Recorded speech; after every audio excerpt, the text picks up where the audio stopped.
Bonjour,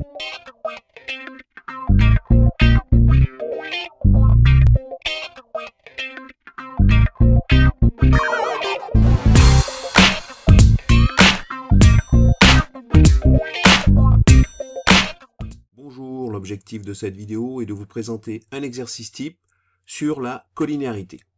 ABCD est un parallélogramme de centre O.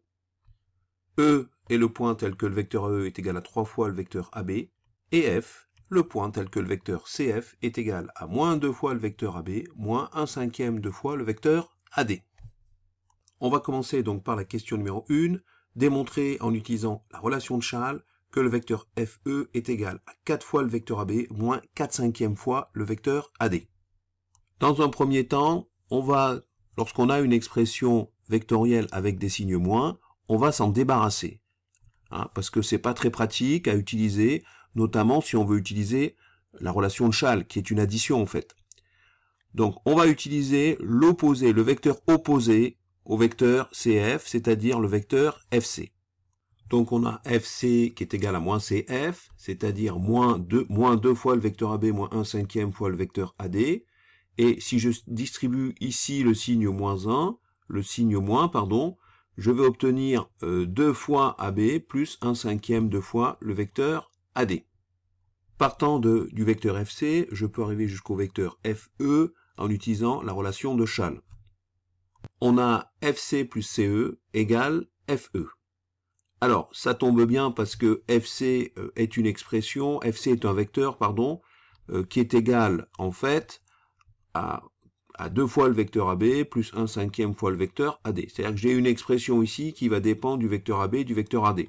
Or, c'est ce que je dois obtenir avec le vecteur FE. Donc, je garde ici le vecteur FC, et je vais maintenant modifier le vecteur CE pour arriver à une expression qui va dépendre aussi du vecteur AB et du vecteur AD.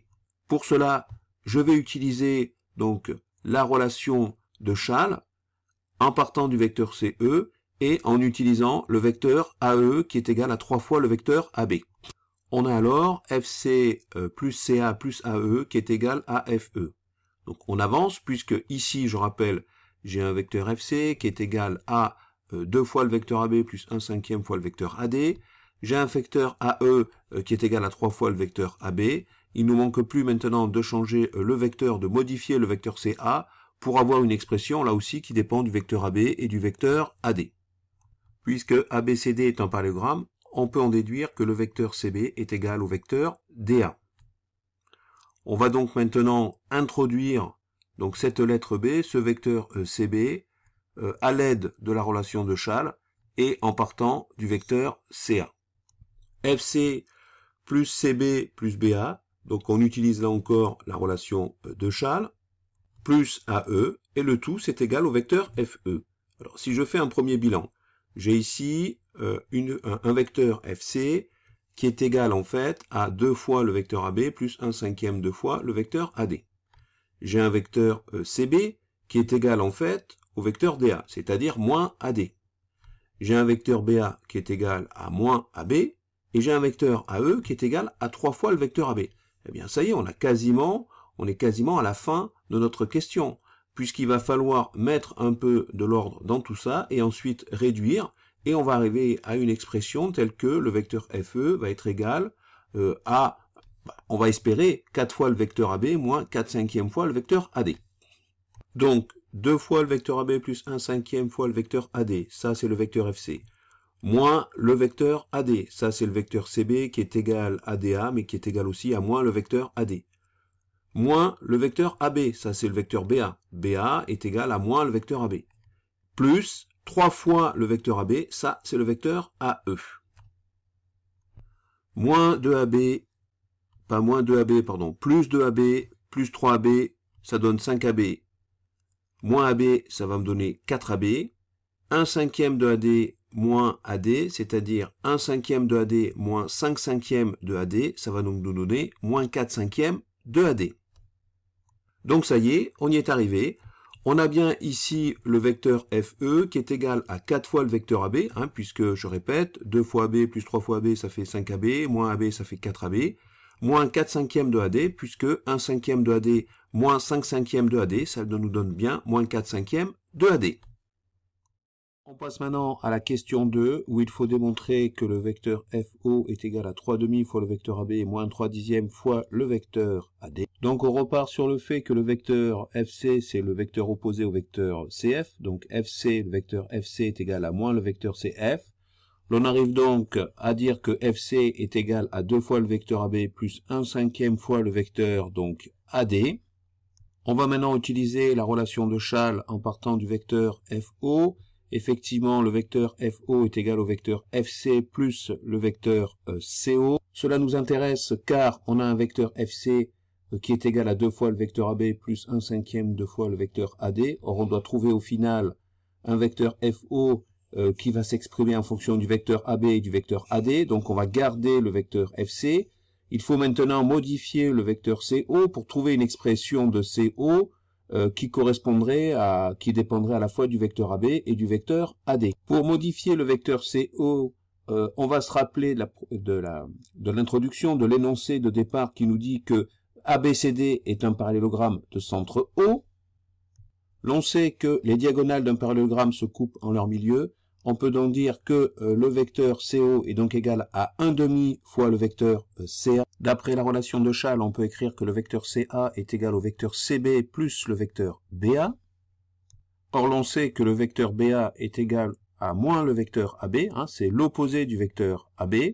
On sait que le vecteur CB est égal au vecteur DA, puisqu'on a un parallélogramme, ABCD est un parallélogramme, et on sait que le vecteur DA est l'opposé du vecteur AD, donc DA égale moins AD.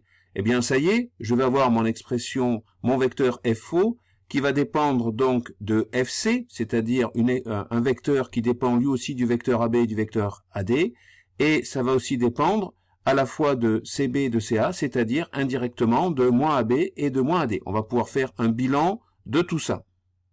On a donc le vecteur FO qui est égal au vecteur FC plus 1/2 de CA. En fait, 1/2 de CA, c'est CO, puisque je rappelle que le vecteur FO est égal au vecteur FC plus le vecteur CO. Le vecteur CO est donc égal à 1/2 du vecteur CA. On va maintenant décomposer, on a décomposé le vecteur CA en CB plus BA. On a donc au final le vecteur FO qui est égal au vecteur FC plus 1/2 multiplié par le vecteur CB plus le vecteur BA. On a donc le vecteur FO qui est égal à 2 fois le vecteur AB plus 1/5 fois le vecteur AD plus 1/2 de moins AD, ça c'est le vecteur CB qui vaut moins AD, moins AB, ça c'est le vecteur BA qui vaut moins AB. Eh bien ça y est, c'est fini, on a notre vecteur FO qui est égal à 2 fois le vecteur AB plus 1/5 fois AD moins 1/2 de AD moins 1/2 de AB. Or, 2 fois le vecteur AB, c'est 4/2 fois le vecteur AB, moins 1/2 fois le vecteur AB, ça nous donne bien 3/2 de vecteur AB. 1/5 de vecteur AD, c'est en fait 2/10 du vecteur AD. Moins 1/2, c'est moins 5/10 du vecteur AD. Et donc 2/10 moins 5/10, ça nous donne bien moins 3/10. Donc troisième question, en déduire que les points F, O et E sont alignés. Donc on a déjà vu dans le cours sur la collinéarité que pour démontrer que 3 points sont alignés, il faut démontrer notamment dans ce cas-là que les vecteurs FO et FE sont collinéaires, puisque je rappelle que deux vecteurs collinéaires, ils ont même direction. Si en plus ils ont un point en commun, eh bien cela veut dire que les 3 points sont alignés. On a donc le vecteur FE qui est égal à 4 fois le vecteur AB moins 4/5 fois le vecteur AD, le vecteur FO qui est égal à 3/2 fois le vecteur AB moins 3/10 le vecteur fois le vecteur AD. Donc ces deux vecteurs FE et FO s'expriment en fonction du vecteur AB et du vecteur AD. Le problème que l'on a pour démontrer la collinéarité, si on utilise la formule du déterminant par exemple, c'est d'avoir les coordonnées de ces deux vecteurs. Donc l'idée, c'est d'utiliser un repère constitué donc qui aurait comme origine A et qui aurait deux vecteurs unitaires, un vecteur AB et un vecteur AD.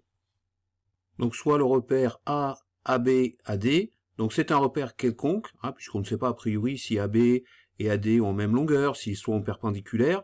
Donc on prend le repère qui a pour origine A, qui aurait comme vecteur unitaire AB et AD, et dans ce repère, on va exprimer les coordonnées du vecteur FE et FO. Jusqu'à présent, donc, on utilisait plutôt des repères du type O, l'origine c'était O, un vecteur unitaire en général sur l'axe des abscisses on l'appelait I, et le vecteur unitaire sur l'axe des ordonnées, on l'appelait J.